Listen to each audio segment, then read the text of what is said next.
Hello friends, welcome to laddu சமையல். இன்றைக்கி நம்ம லட்டு சமையலில் ரத்தத்தை இன்க்ரீஸ் பண்ணக்கூடிய ஒரு பீட்ரூட் சட்னி தான் எப்படி செய்யுதுன்னு பார்க்க போகிறோம். பீட்ரூட் உடம்புக்கு ரொம்ப நல்லது. ஹெச்பி இன்க்ரீஸ் ஆகிறதுக்கு இந்த பீட்ரூட் ரொம்ப நல்லது. அதுக்கு ஒரு கடாய் வச்சு 2 டேபிள் ஸ்பூன் அளவுக்கு எண்ணெய் ஊற்றி வச்சுருக்கேன். எண்ணெய் சூடானது அதில் 1 டேபிள் ஸ்பூன் கடலைப்பருப்பு, 1 டேபிள் ஸ்பூன் உளுத்தம்பருப்பு, 2 டேபிள் ஸ்பூன் வேர்க்கடலை, பச்சை வேர்க்கடலை இதெல்லாம் சேர்த்திக்கலாம். இதெல்லாம் சேர்த்து செய்யும்போது நமக்கு இந்த பருப்பு ஐட்டமும் உள்ளே போகும், பீட்ரூட்டும் நமக்கு இதாகும், டேஸ்ட்டாகவும் இருக்கும். பார்க்குறதுக்கு நல்லா செவந்து வரட்டும். அது கூடயே வாசனைக்காக கொஞ்சமாக ஒரு அரை டீஸ்பூன் அளவுக்கு ஜீரகம் சேர்த்துக்கலாம். ஜீரகம் சேர்த்து எந்த சட்னியும் ஜீரகம் சேர்த்து வச்சோன்னா நல்லாயிருக்கும். பொரியட்டும்.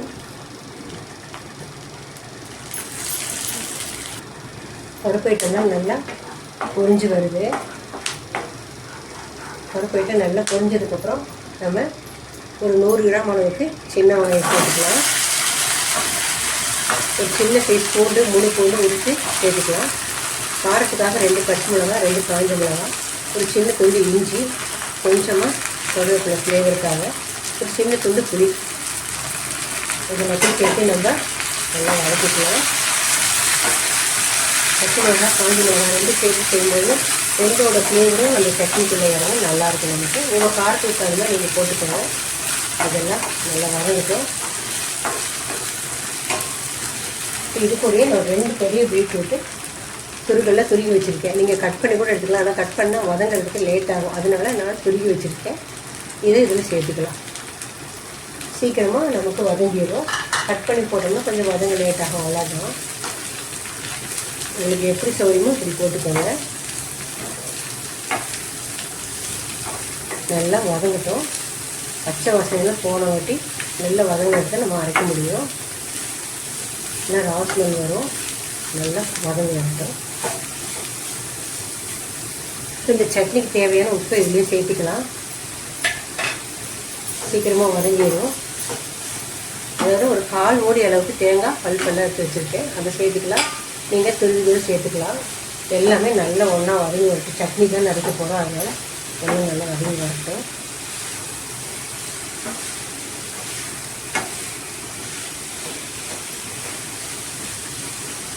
ஸோ பீட்ரூட் நல்லா வதங்கிறதுக்கும் அடிப்பிடிக்காமல் இருக்கிறதுக்கும் ஒரு 2 டேபிள் ஸ்பூன் அளவுக்கு நம்ம தண்ணி சேர்த்துக்கலாம்.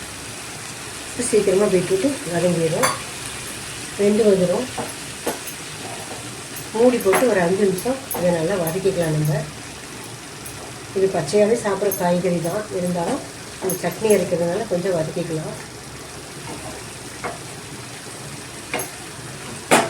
மூடி போட்டு ஒரு 5 நிமிஷம் நம்ம இதை வேக வச்சுக்கலாம்.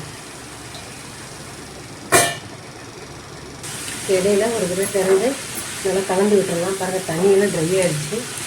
இல்லை ஒரு 1 நிமிஷம் வதங்கட்டும். பீட்ரூட்டே வெந்துடும்.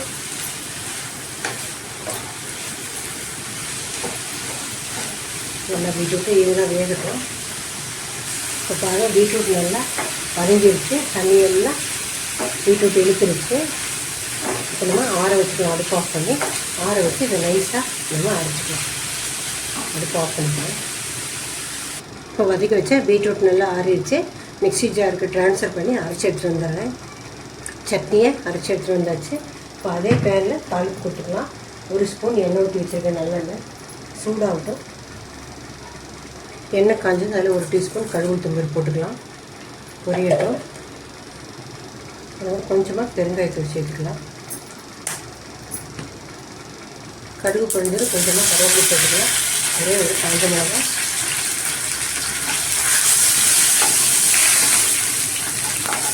எல்லாம் பொரிஞ்சது அரைச்சி வச்சுக்க சட்னியை இதில் சேர்த்துக்கலாம். இப்போ 1 நிமிஷம் மட்டும் அப்படியே அந்த சட்னியை அடுப்பில் வச்சு வதக்கிக்கலாம். ஏன்னா நம்ம கொஞ்சம் தண்ணி ஆட் பண்ணி அரைச்சிருப்போம், கை வச்சு பண்ணியிருப்போம். அதனால் கெட்டு போகாமல் இருக்கிறதுக்காக 1 நிமிஷத்தில் நீங்கள் அப்படியே தாளிப்பு டைரெக்டாக பாத்திரத்துக்கு மாற்றிட்டு தாளிப்பு கொடுத்துட்டாலும் ஓகே தான். இப்படி கொஞ்சம் நேரம் வதக்கிட்டு வச்சிங்கன்னா சீக்கிரமாக சட்னி கெட்டு போகாது. காலையில் அரைச்சா கூட நைட்டு வரைக்கும் இருக்கும். ஏன்னா இந்த சட்னி இட்லி, தோசை, சப்பாத்தி, ரைஸ் எல்லாத்தோடையும் பொருத்தமாக இருக்கும்.